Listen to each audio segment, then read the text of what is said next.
Hello sisters, I'm very delighted to be here to talk to you today about theorizing sexuality. The talk is called Theorizing Sex, a Revolutionary Feminist Perspective.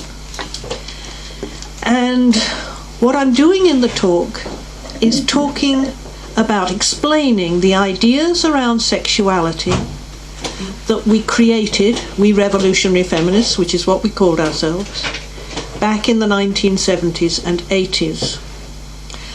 I was asked to talk about this at a conference in London in September. So this is what I wrote this talk for. And so really, I wrote this talk to explain these ideas to a new generation, because the women's liberation movement and lesbian feminism are starting again, very much in the UK, very much in Korea, where I've just visited. So if you want more, you'll have to read my books. This talk today is a brief introduction to what I see as a crucially important topic. Feminists need to theorize sexuality because it's fundamental to the oppression of women. The common sense view of sexuality is that it's natural and innate. Heterosexuality is assumed to be normal and ordained by a higher power, and homosexuality is seen as a perversion, probably the result of a biological flaw. Male sexuality is seen as naturally aggressive, and women are seen to love their subjection. These prejudices were maintained by the Church until the late 19th century, when the role of policing sex transferred to the medical profession. The sexologists, the scientists of sex, promoted these patriarchal prejudices as if they were scientific truth. In more recent times, the industry of pornography has risen as a more powerful force in constructing sexuality in precisely the same ways as the sexologists always have, as male aggression and women's enthusiastic submission. In many cases, the two industries of sexology and pornography interact, with sex therapists recommending pornography use as a manual for good sex. Sex is political. It structures and maintains women's oppression. Radical and revolutionary feminists have argued that there's nothing natural about sexuality. We argued, as Catherine McKinnon and I did, that sexuality is not just a hobby, like stamp collecting, or a way to reproduce, but is intensely political, lying at the very core of the oppression of women. Women's oppression is based on biological sex, but it's the mechanism of sexuality that functions to organize and maintain it. It is, after all, in heterosexual sexual activity that the symbols of position in the hierarchy of male power are wielded, the penis and the vagina. Sex is the explosive point of contact between oppressor and oppressed. This explains why it is so central to the culture of male supremacy, and why there is so much fuss about sex. The social construction of sexuality. No political analysis of sexuality is possible without the crucial understanding that sexuality is socially constructed. This is contested by some feminists, and particularly some lesbians today. But none of what I say today is thinkable without understanding this. All feminist analysis is based upon social construction. This is not a specifically feminist insight. In the 1950s and 60s, social scientists, including sociologists and anthropologists, developed the knowledge that human behavior, instead of being ordained by God or biology, was socially constructed. This was crucial knowledge if any progress towards social justice and the liberation of oppressed peoples was to take place. The oppression and even enslavement of black people was justified by saying that by their very nature, they were inferior in intelligence, in social behavior, in talents. This racist myth was debunked peaked in the 1960s, when the notion that intelligence was ordained by biology was overthrown. The same myths have functioned in relation to economic class and poverty, the poor being seen as an inferior class of persons not capable of ruling, perhaps not even deserving the vote. These myths sustain the status quo and justify oppression and exploitation.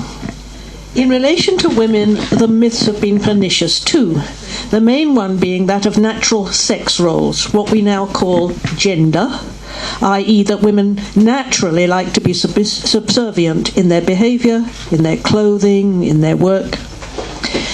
This means that lipstick, which was introduced in Babylonian civilization to show which women were prostituted slaves, is seen as natural, rather than as a way of creating an engorged set of labia on the face to demonstrate readiness to fillet men. Women are seen, according to gender, as naturally liking high heels, toilet cleaning, etc. The understanding that human behaviour was socially constructed rather than ordained was then revolutionary in the best way. The social scientists developing this knowledge included sexuality. The best-known social constructionists in relation to sexuality from that time were the anthropologists, such as Ford and Beach with their 1953 book, Patterns of Sexual Behaviour, and Margaret Mead, who was a lesbian, in her many books such as Coming of Age in Samoa. These anthropologists pointed out that what was seen as natural in one culture would be seen as very unnatural in another. Only a small minority of cultures, for instance, consider that kissing on the lips is acceptable. Many find it disgusting. And when you think about it, it probably is. Now, also, forms of homosexuality, particularly for men, are seen as natural in many cultures. And in some cultures, such as ancient Greece, use of boys by adult men was seen as completely normal. Feminists of the women's liberation movement, then, came out of and reflected in their thinking the fundamental understanding that sexuality is socially constructed. This understanding makes revolution possible, because if it is constructed, it can also be reconstructed. We are now in much more conservative times when biological determinism reigns in terms of sexuality and gender. Male sexuality and the social control of women. All of the feminist insights into the political role of sexuality in the oppression of women start from the understanding that sex is socially constructed to construct and maintain the oppression of women. Some of the ways in which the construction of sexuality serves male dominance are more obvious than others. It is probably clear to everyone how the expression of male sexuality creates a regime of terror for women which keeps us in our place. In the 1970s, we used to call this male violence as social control. We started from the political understanding of how social control was exercised by the state against dissidents and the possibility of revolution by the police and, if necessary, by the army. In the case of women, these forces are not necessary, because individual men control what women may do and where women may go through sexual harassment, rape, and sexual murder.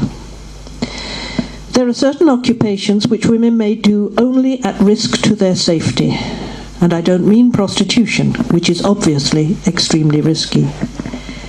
Any occupation in which women meet clients at their homes and are unaccompanied may put women at risk of murder. For instance, in 1987 in London, Susie Lamplugh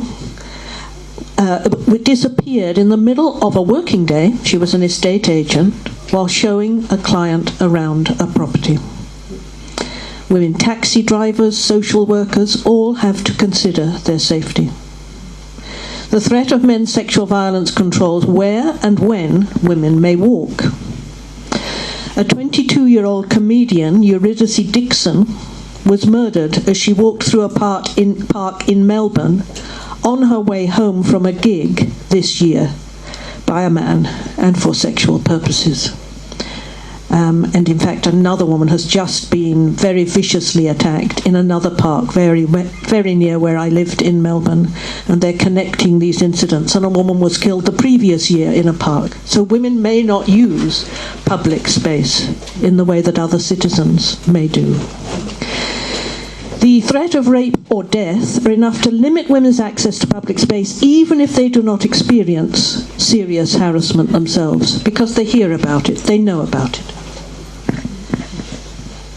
Most women here today have probably experienced indecent exposure, often called flashing.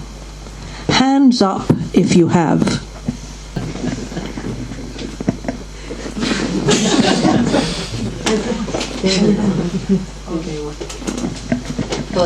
Todas. I experienced it several times as a child.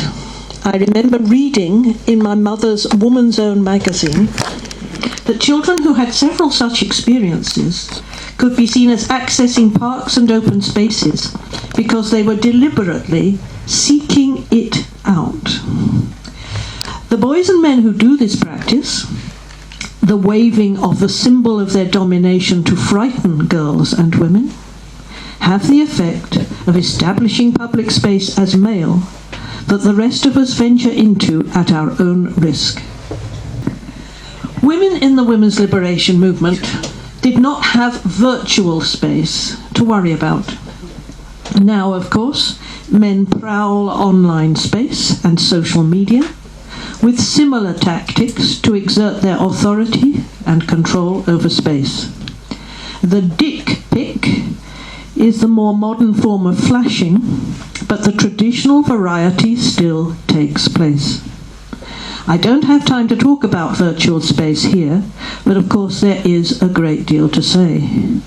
Men's sexual violence, then, performs a useful function for male domination, and it is not surprising that it is not seen as important or political. In other words, it's sort of played down. Nobody mentions it, really.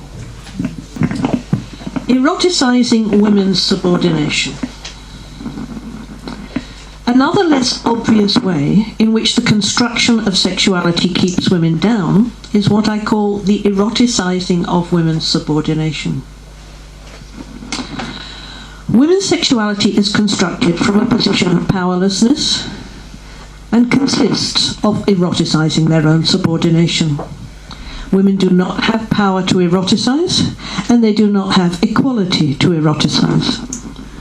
The likelihood, then, is that women will experience sexual excitement from masochism. Girls and women are the objects of male sexual attention from childhood onwards. From a position of being objectified and being harassed, they have to construct the ability to be sexually interested in their oppressors. Not an easy task. The sexologists saw it as very important to the maintenance of male dominance that women should respond sexually to being sexually used by men, to the eroticizing of their subordination, because this would lead to their subjection in all areas of life, not just the bedroom. As a result, they were in a state of panic in the 1920s at the idea that women were not properly surrendering to men in sex, because there was a feminist revolution going on that could make women very uppity. In the 1920s, sexologists were wondering whether it was only 40% of women who were frigid, or perhaps as many as 100%. Seriously. They seriously discussed this, and it was a huge problem for them. My favourite example of how women's sexual surrender creates wider surrender to male power and control is a wonderful 1950s book called The Power of Sexual Surrender by a woman psychiatrist, saying how good it is for women to surrender to men when they did sex with them. 2 examples will suffice to show how this works. She says that one woman who came to her, unable to orgasm, was a critical wife who objected to things such as her husband dropping his underpants on the bathroom floor and not picking them up. After sex therapy enabled her to have an orgasm, she stopped being critical and she just picked them up. Another woman who was unable to have an orgasm did not want to uproot herself and her children and follow her husband to the other side of the country for a job in the US. When she was taught to have an orgasm, she happily followed him. The sexologists created sex therapy as an industry to try to coax, cajole, and threaten women into servicing men's sexual demands and correctly surrendering in the bedroom and in all the rest of life. I am not saying that all women, and in every situation, experience sexual pleasure through eroticizing their subordination. There have to be some chinks of light, or it will be very hard for us to imagine how things can be changed. But it does seem to be the dominant experience of women. I have argued that there can be no liberation for women as a class, whilst women's subordination is the ultimate excitement in the culture. The pervasiveness of what I call heterosexual desire derived from power difference, hetero meaning difference, is it still working? Even amongst lesbians in the form of sadomasochism and butch femme role-playing, shows the extent of the problem we are facing. In a paper on sadomasochism from 1984, I argued that we have to stop loving the boot that kicks us into submission, because submission in sex is not cordoned off from the real world. It is increasingly the real world that we face. In fact, the paper was on fascism and sadomasochism that I wrote. I also argued that the goal of feminists should be the practice and creation of homosexual desire, by which I did not mean same-sex attraction, but a sexuality of equality between persons who are the same in power, and could happen between couples of different sexes or the same sex. So hetero is different, homo is same power. The importance of sex to keeping women down explains why there is such panic about women's reluctance to do it, and why it is generally seen to be of such huge importance. This is not because it might be fun, but because it is crucial to the maintenance of women's subordination that they do it. Women who refuse are seen as resistors. Lesbians, for instance, and all kinds of abuse is directed at them. Male sexual behaviour is socially constructed. Male sexual behaviour is socially constructed too, but from a position of dominance. A task that revolutionary feminists like myself set out upon in the 1980s was to understand what constructed male sexuality to take the form that it did. We did not see male sexuality as naturally aggressive and objectifying, but constructed out of men's status as the ruling class in relation to women. We were heavily involved in campaigns to stop male violence, and particularly rape and child sexual abuse.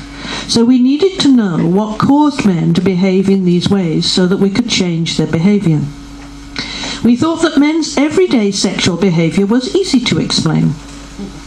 Boys and men eroticized their power and status, so that normative sexual excitement for them was organised around the objectifying of a subordinate class and aggression against them. But we wanted to know how to explain men's more unusual sexual behaviour. We We theorized about this in the Patriarchy Study Group, which was formed in 1978. We explain in the book that came out of our work, The Sexuality Papers, 1984, republished in 2018, that we set ourselves the task of understanding men's sexual perversions. We considered that the routine expression of male sexuality should perhaps be seen as a perversion, since it was so different from what women would like sex to be, and why should we not be the standard? But what the sexologists saw as perversions needed explaining too. Why, we asked, would men go to women in prostitution to eat their feces from teaspoons? There was another form of behaviour too that did not make it into the book. Why, we wondered, would men doing anal sex to a woman ejaculate when the tip of their penis touched feces? We knew that the reason for the differences in sexual behaviour between men and women was that men and women were in a power relationship. Men's behaviour is constructed out of their dominance and women's out of their subordination. Men are not, therefore, relating in heterosexuality to their equals, but to a subordinate class of persons. A subordinate class of persons, and a class, moreover, that they are trained to see as dirty and disgusting, having periods, for instance. This means that if they are to love or do sex, they need to get over their disgust. This, for us, explained the excitement of feces for men. The moment of their sexual excitement was precisely the one at which they overcame their disgust, faced it, and reacted to it. Feces on teaspoons explained. This explains other manifestations of men's sexual excitement at the debasing of women, such as sileromania, or love of dirt. Men access this excitement by dirtying women, through mud wrestling, for instance. Or, in the case of a friend of mine, dirtying her coat. She was walking along the street in a white coat when a man, apparently accidentally, spattered red paint on her. The paint resembled blood, so was an exciting choice of besmirching liquid for him. He then apologized to my friend and offered her money to have the coat cleaned, helpfully pointing to the nearest cleaner. When my friend repaired to the cleaners, she was told, "Oh, him again, he's always doing that." The best evidence for the social construction of male sexuality is the way that men's behaviour is being shaped by the pornography they consume. Back in the 1970s, when I was in the first anti-pornography group in the UK, the porn that we campaigned against was extraordinarily tame by today's standards, consisting only of magazines, notably Playboy and Penthouse. Now, of course, porn has gone from just being humiliating and objectifying to being viciously abusive, and to the deaths of women, as men have become bored by routine abuse and the industry has chased profits. I shall give some examples of the forms of violence this has led to. In pornography today, men do violent sex to women anally and vaginally in order to do the extreme, permanent physical harm of prolapse, which can be displayed to the male buyers for their delight. A swift internet search brings up revelatory titles such as prolapse eating, prolapse fucking, prolapse fuck, extreme anal punch fisting, prolapse, cervix out and pussy fisting. These are from 11 months ago. And even cute prolapse rosebud. Also female anal pumping with forced prolapse rosebud. Rosebud is when the internal parts of a woman are forced outside, what you can see from the outside. A 4-way prolapse rose butt fest, 6 mini brutal dildos. Watch wrecking her anal rosebud video on X Hamster, the largest HD sex tube site with tons of free anal online prolapse cervix. Sorry about that. The last time I was doing these searches in order to write about porn a few years ago, there was nothing like this. There was violent anal sex, often involving several penises at one time, and of course anal sex has become normal in heterosexuality now. Normal. There are 17-year-old girls having butt plugs because their sphincter is ruined at this time. But the point of the porn a few years ago was not to reveal the physical damage caused by the practice. There's also now strangulation or breath play. It's more and more common, and in a number of cases has of course led to the deaths of women. An article in The Guardian in June this year titled "The Fatal, Hateful Rise of Choking During Sex" describes the rise in the practice of choking and the way that men are using rough sex defences, sometimes successfully, to get off murder charges when they strangle their sexual partners. One woman dies by strangulation in the UK every 2 weeks. So, men do learn. Every time a new and more vicious, and in this case life-threatening behaviour, becomes a staple of porn, then it becomes normalised as ordinary sex. Porn teaches how to do sex, and that demonstrates clearly that what men see as sex is socially constructed. There are no such explanations for a male behaviour in the scientific literature as the ones I'm giving now. Psychiatrists look at men's relationships with their mothers and they blame them. They do acknowledge, though, that women do not experience perversions in the way that men do. They are a male problem. Sexual liberation. What has taken place largely in connection with the development of the pornography industry is the liberation of what were once seen as sexual perversions out of the private realm of fantasy and into public space, as men have created a sexual rights movement to demand toleration or embrace of their practices. Soleromania and coprophilia is eating feces, or loving feces, were called by sexologists sexual perversions. Later they were called sexual deviations, and more recently paraphilias. It goes without saying that men's perversions all involve some form of harm to women. In the case of cross-dressing fetishism, women and girls become captive audiences in their toilets, refuges, and all women's spaces, so that these men may ejaculate. In the case of capillary kleptomania, sexual excitement from women's hair, it can take the form of hair cutting, stealing a lock of a woman's hair, or cutting off her plait to take home to masturbate into. It explains why women in Western culture are required to keep their hair long.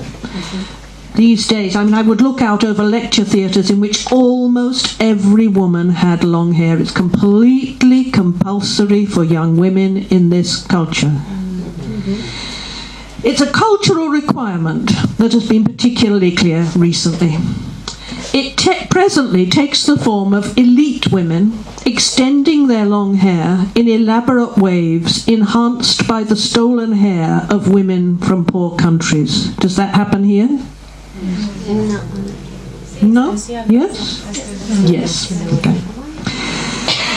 Men's sexual interests, as I have explained at length elsewhere in my book Beauty and Misogyny, construct how women must look, their shoes, showing of areas of their bodies, etc. So male sexual interests construct the woman. Feminists of the women's liberation movement grew up in an era in which the goal of revolutionaries was seen as sexual liberation. I grew up then. Some others of us may have too.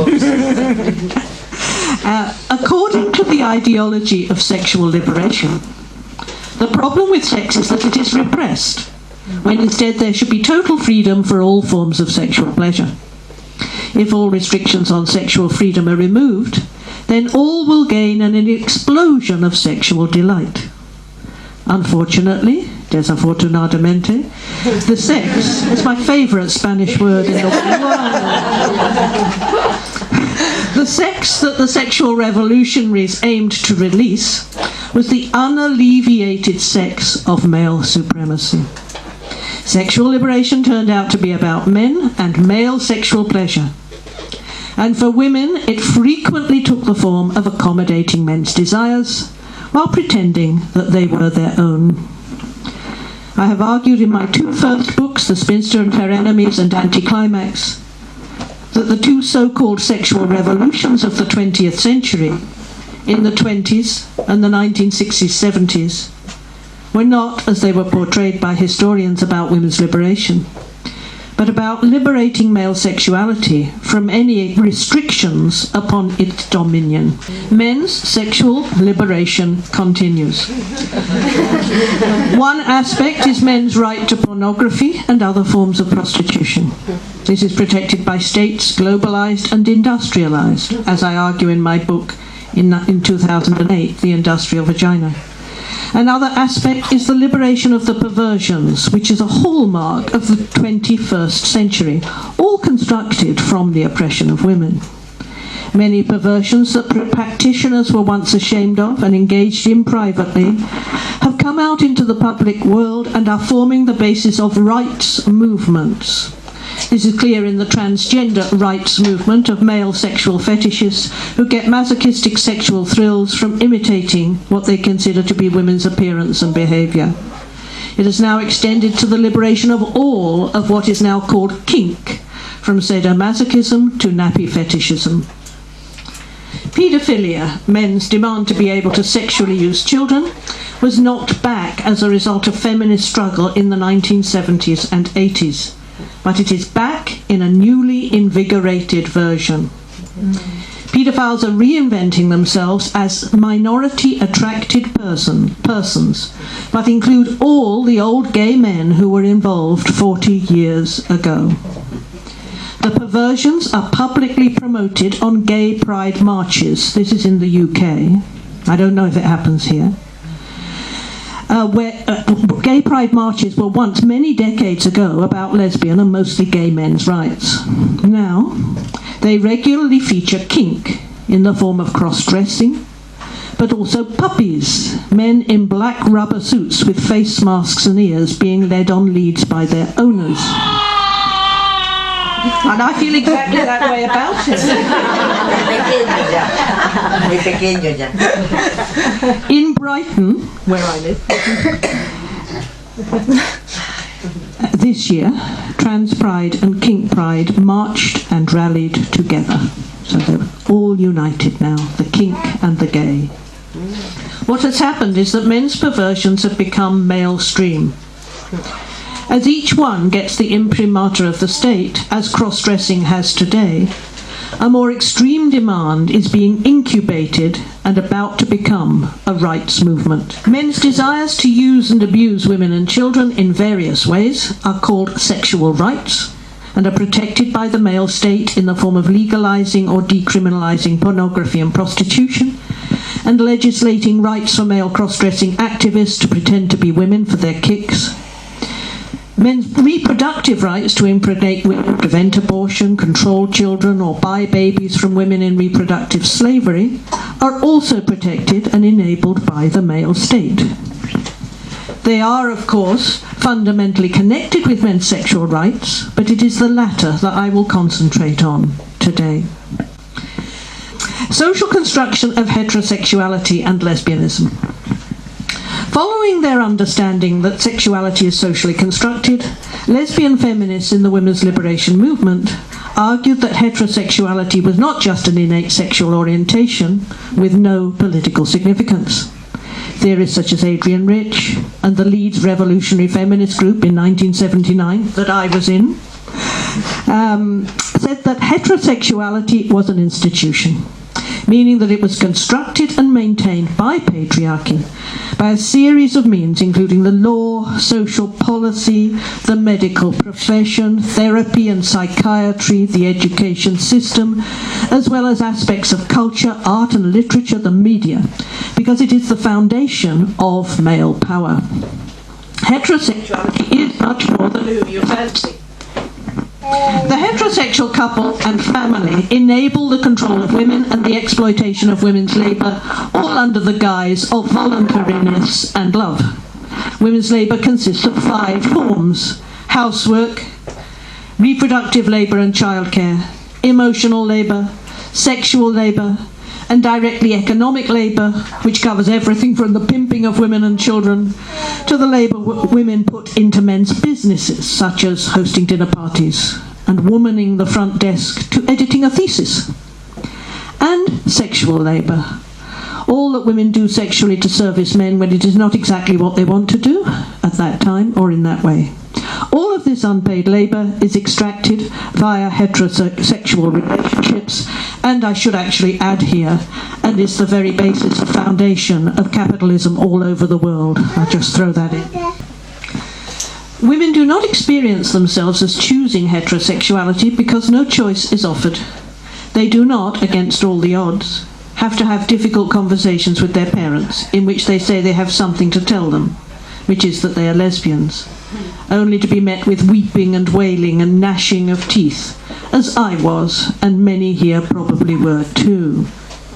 There is social pressure from families and peers, from religion and culture, alongside penalties for rebellious behaviour, such as men attacking women for their lesbianism on the street. A problem which seems to be becoming more common in the UK. In this situation, there's no real choice, only perhaps a decision to go along in the direction in which you are being herded anyway. In relation to lesbianism, however, there is more of a choice. At the time of the women's liberation movement, many thousands of women chose lesbianism. It was the only reasonable and revolutionary thing to do. As the black US feminist Cheryl Clark expressed it, lesbianism is an act of resistance. Many of those lesbians who became feminists did not see themselves as having a choice. They became lesbians young and could not stomach the alternative. But very many, if not the majority, did choose. They broke out of heterosexuality into the freedom of loving women, and it was a glorious time. Today, the assertion that women can choose to be lesbians is likely to be met with considerable antagonism, not just from heterosexual women, but from some lesbians too. It has become unfashionable to see lesbianism as something that you can choose. But the current revival of biological essentialism is itself constructed by the politics of a much more conservative time. We live in political times when the liberatory notions of social construction and of being able to change who you are and how you live have disappeared from the political culture. An illustration of this is a PhD thesis that my friend Loreen Gottschalk did with me in Melbourne in the late 1990s and early 2000s. She interviewed 3 cohorts of lesbians, one of which became lesbians in the 1970s, one in the 1980s, and one in the 1990s. She asked how they came to be lesbians. The 1970s cohort overwhelmingly said that they chose to be lesbians. The 1980s cohort was evenly divided between women who said they chose and women who said they were born that way. The majority of the 1990s cohort said that they were born that way. That shows how the political times and the culture constructs how you think of your lesbianism. In this conservative time, the lesbians who are attacking, and they really are attacking quite severely, women like myself who talk about being able to choose to be lesbians, they've developed a set of insults to fling at all women that they see as not real ones, in inverted commas. They call us straight-bians and pretendbians, or bisexuals, i.e. women who have ever encountered penises and cannot call themselves lesbians, even after 40 years. This is despite the fact that the vast majority of lesbians have encountered penises, including most of the most well-known theorists of radical and lesbian feminism, women such as Adrienne Rich, Julie Bindel and myself, all of whom are accused of not being real ones or perhaps really straight. I'm not. Okay, I will get to the end now. There's far too much to cover, but I hope, wherever I will be speaking at this time next year, I will be well into my book after next. I've finished my autobiography. And so the next book is called Keeping Their Peckers Up, How Male Sexuality Constructs the World. And so next year I'll be able to say how that one is going. Good.